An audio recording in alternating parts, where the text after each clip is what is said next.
Welcome to World. Chapter 13.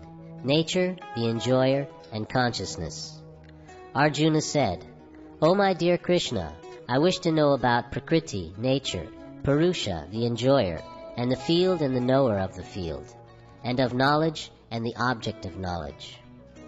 The Supreme Personality of Godhead said, This body, O son of Kunti, is called the field, and one who knows this body is called the knower of the field. O scion of Bharata, you should understand that I am also the knower in all bodies, and to understand this body and its knower is called knowledge. That is my opinion.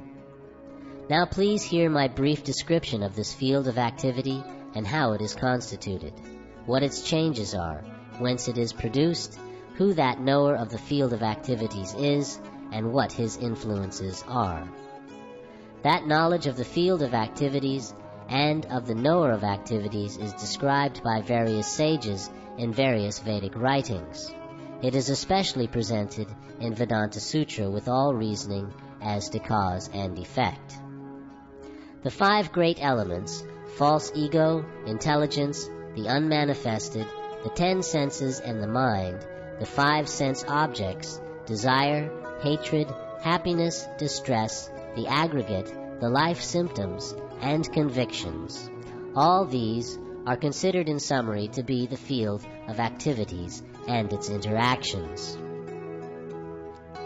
Humility, pridelessness, non-violence, tolerance, simplicity, approaching a bona fide spiritual master, cleanliness, steadiness, self-control, renunciation of the objects of sense gratification, absence of false ego, the perception of the evil of birth, death, old age, and disease, detachment, freedom from entanglement with children, wife, home, and the rest, even-mindedness amid pleasant and unpleasant events, constant and unalloyed devotion to me, aspiring to live in a solitary place, detachment from the general mass of people, accepting the importance of self-realization, and philosophical search for the absolute truth, all these I declare to be knowledge, and besides this, whatever there may be, is ignorance. I shall now explain the knowable, knowing which you will taste the eternal. Brahman, the spirit, beginningless and subordinate to me, lies beyond the cause and effect of this material world. Everywhere are his hands and legs, his eyes, heads, and faces, and he has ears everywhere. And in this way the Supersoul exists, pervading everything. The Supersoul is the original source of all senses, yet he is without senses. He is unattached, although he is the maintainer of all living beings. He transcends the modes of nature, and at the same time he is the master of all the modes of material nature. The Supreme Truth exists outside and inside of all living beings, the moving and the non-moving. Because he is subtle, he is beyond the power of the material senses to see or to know. Although far, far away, he is also near to all.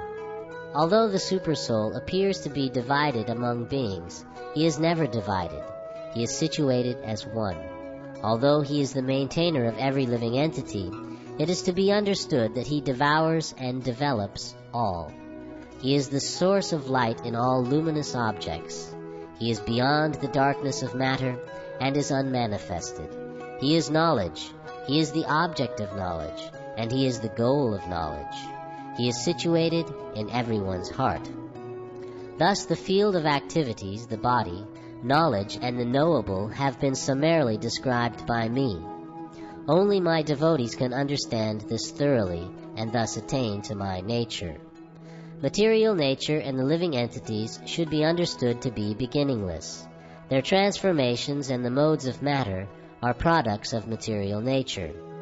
Nature is said to be the cause of all material causes and effects, whereas the living entity is the cause of the various sufferings and enjoyments in this world. The living entity in material nature thus follows the ways of life, enjoying the 3 modes of nature. This is due to his association with that material nature. Thus he meets with good and evil among various species.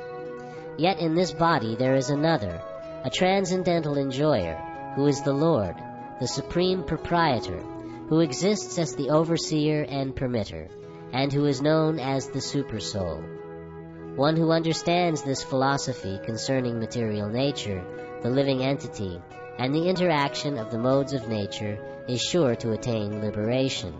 He will not take birth here again, regardless of his present position. Some perceive the Supersoul within themselves through meditation, others through the cultivation of knowledge, and still others through working without fruitive desires. Again, there are those who, although not conversant in spiritual knowledge, begin to worship the Supreme Person upon hearing about him from others. Because of their tendency to hear from authorities, they also transcend the path of birth and death. O Chief of the Bhartas, know that whatever you see in existence, both the moving and the non-moving, is only a combination of the field of activities and the knower of the field.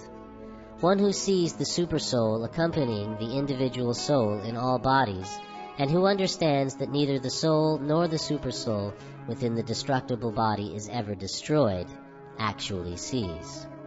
One who sees the Supersoul equally present everywhere, in every living being, does not degrade himself by his mind.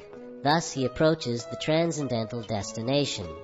One who can see that all activities are performed by the body, which is created of material nature, and sees that the self does nothing, actually sees.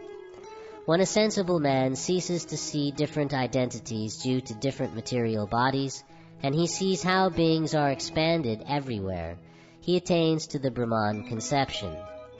Those with the vision of eternity can see that the imperishable soul is transcendental, eternal, and beyond the modes of nature. Despite contact with the material body, O Arjuna, the soul neither does anything nor is entangled. The sky, due to its subtle nature, does not mix with anything, although it is all-pervading. Similarly, the soul situated in Brahman vision does not mix with the body, though situated in that body. O son of Bharata, as the sun alone illuminates all this universe, so does the living entity, one within the body, illuminate the entire body by consciousness. Those who see with eyes of knowledge the difference between the body and the knower of the body, and can also understand the process of liberation from bondage in material nature, attain to the supreme goal. Yashu World. Please like, share, comment and subscribe.